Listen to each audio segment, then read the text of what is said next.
What is up, everybody? Welcome once again to my YouTube channel, and today let's start a new series. I had this little idea of picking up the cars, the classic cars from F1 2019, and talk a little bit about them, so not only I can learn about the story of these cars, and you can also learn in case you don't know.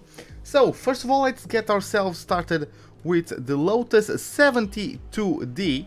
As you guys can see, that it was used by Fittipaldi, David Walker and Ren Wiesel. Hopefully that's how you pronounce it.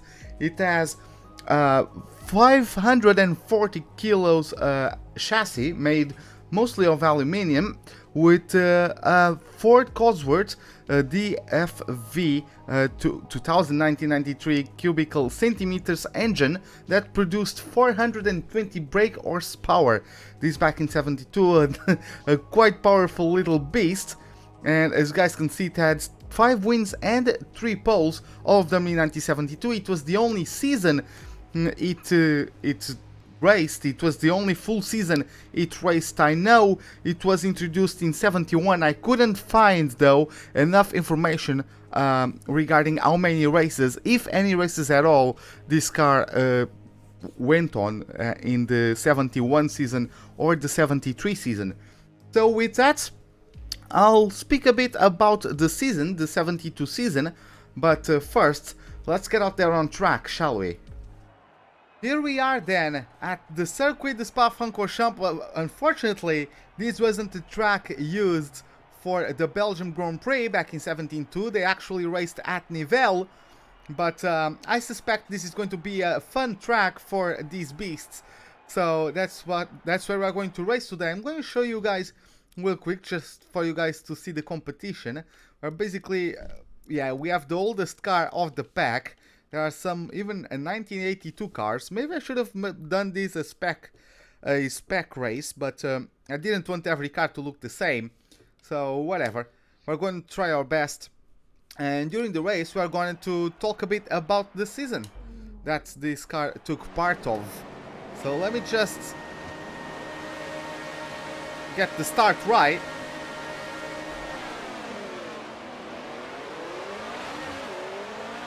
At least, yeah, we kind of failed at that. Let's see if we can make any positions into turn 1. Oh god, I went right into the back of that Ferrari. Sorry about that, man. But yeah, up to P16.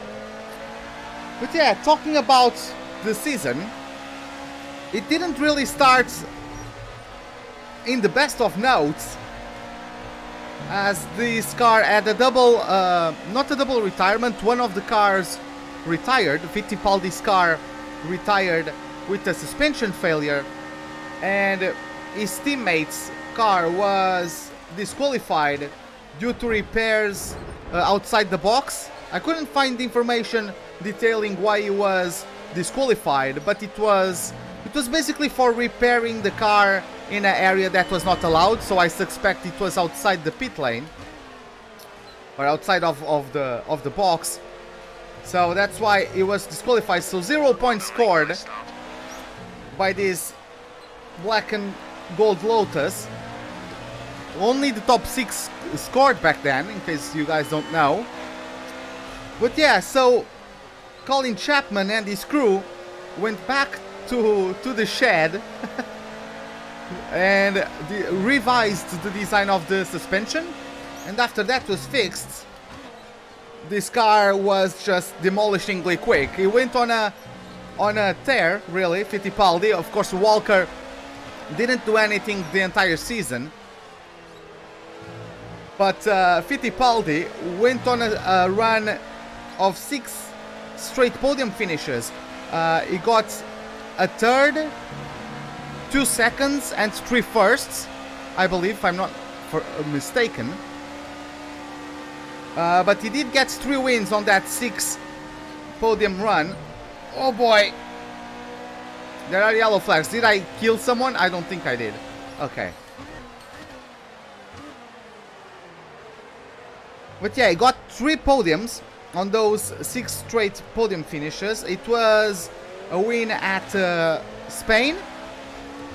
It was at Belgium and at Branzach. So he won every other race of that podium sequence. He won.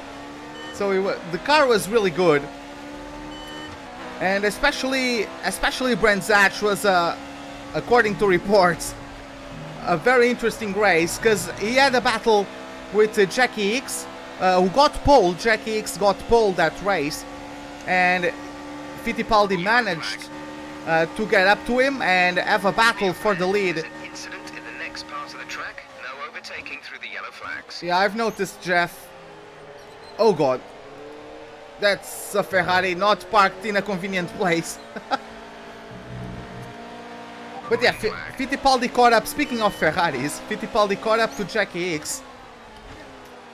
And he had a battle for the lead for quite a long period of the race. But at the end, the Brazilian was able to win with a 4.1 second gap. That run would have continued though, if it wasn't for what Lotus usually stands for. Lots of trouble, usually serious, right? So they had the worst race weekend of the season at Germany, where all three cars of the team retired. Two of them with engine failures and another with an oil leak. So it was the only race weekend of the season where every Lotus car retired, and that gave a little bit of a chance for the others to get back at them. Even though Fittipaldi was determined to not really let his first title get away, he knew he had a very competent car. I forgot I have to brake for Blanchimont with this. But yeah, he knew he had a pretty good chance at being world champion, especially being the driver. He was the only driver at that point of the season to get as many wins, so he was leading the championship. And he came back strong at Austria, because he had another direct battle, this time around with Stewart on his Tyrrell. God damn it, I'm getting eaten alive by these guys. They just have better cars. But yeah, he had a battle with the Tyrrell of Jackie Stewart for the majority of the race as well. But then later on the race, it was a race where Stewart was getting a new model of the car out track, the Tyrrell Ford Cosworth 005. It was a new model, and it retired very close to the end of the race. I mean, it didn't retire, sorry, but he found problems and dropped him outside of the points. He was battling for the lead and managed to finish the race down in 7th place. So first of the non-scorers. And that, of course, with Fittipaldi's win, really helped Fittipaldi, who then got his first back-to-back wins of the season. He was the first driver then to make to get back-to-back wins on that season. Let's get through Pujon, try not to kill ourselves.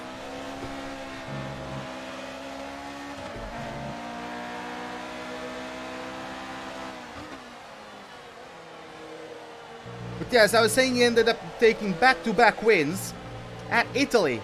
He knew that if he won at Italy, he would be able to take the World Drivers' Championship, and that's exactly what he did. He just demolished everyone, took home the win at Monza, and won the championship. He was the youngest driver at the time to win a championship, 25 years old, and set a record that would last until 2005. So that's how long it was. From 1972, he held the record until 2005, when Fernando Alonso with his Renault got the win of the championship.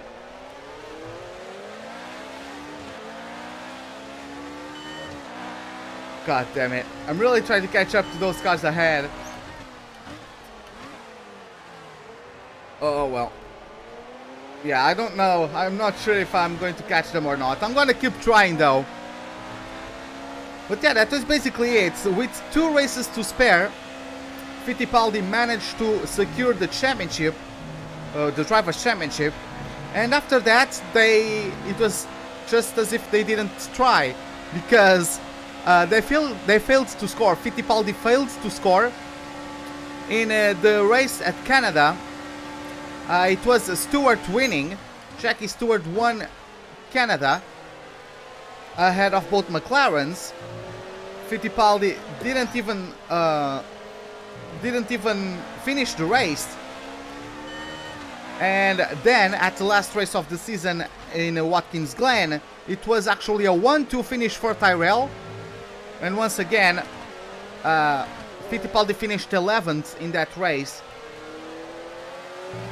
So no points scored whatsoever. Again, Fittipaldi's teammates did not score 8 points the entirety of the season.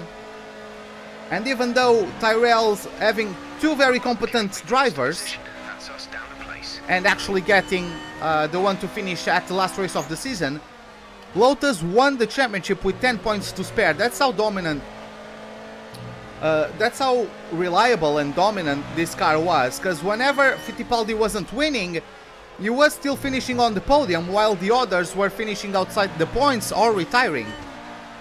Fittipaldi only had 3 retirements the entire season, and when he didn't retire, he only once finished outside the points. So that's how good this car was, and also reliable compared to the other cars, right? But yeah, it is a fun little car to drive. I would like to catch up to those Ferraris though, and that McLaren.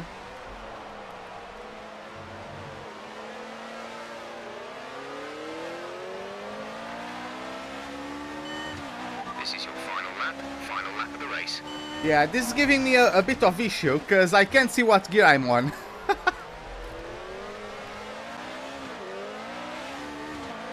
Last lap, could we get to P14? Let's try out.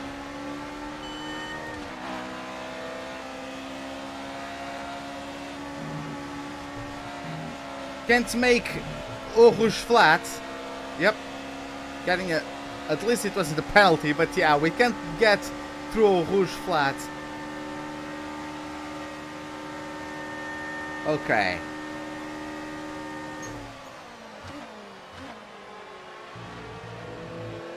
I'm trying to line them up for an overtake at either Puron or Blanchimont.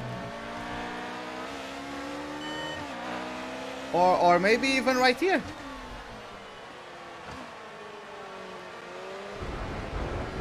What are you doing? What was he doing? Nice move. Good job. He was trying to send me to Narnia. God damn it, man.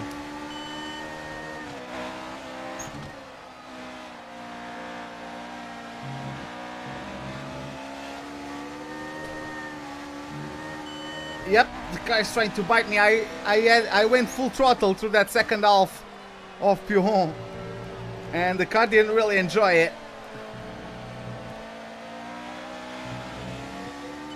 Oh, looks like someone with my name just won the race. Okay. I don't know who Ruben Meyer is, but hey, it's a Ruben, so the legacy lives on. At least there's someone with the name Ruben that's competent at driving these older cars. Yeah, I won't be able to catch the cars ahead, they are just too quick. You've been awarded a time penalty for that last incident. I thought that was going to be only my second penalty.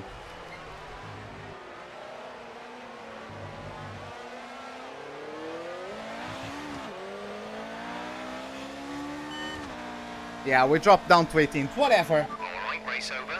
Take care of the car. Whatever. It was still fun driving these cars. The Lotus 72D, of course, one of the specs that raced in the 72 season. The others raced between 1970 and 1975.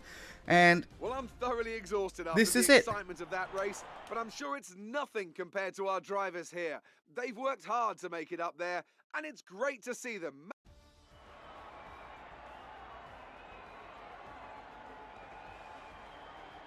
Yeah, guys, it was really fun driving this Lotus 72D from 72. Of course, this is just one of the iterations of the 72 chassis that raced from 1970 to 1975. This was, of course, the one with which Lotus and Fittipaldi won the championship back in 72. And yeah, look at this. Those other cars are a bit more modern. I couldn't really keep up with them. But yeah, this is it for today. Hope you guys... Oh, I actually have an Australian teammate as well. Okay, that's a nice coincidence. But yeah, hope you guys enjoyed it. If you did, give me a like button. If you did not, the dislike button is, as always, right beside it. If you want me to make some changes to the format, some improvements, I don't know.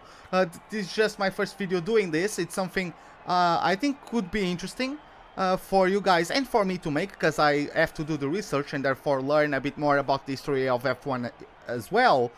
So yeah, let me know if you guys have any feedback. Hope to see you guys next time and have a wonderful day. Goodbye.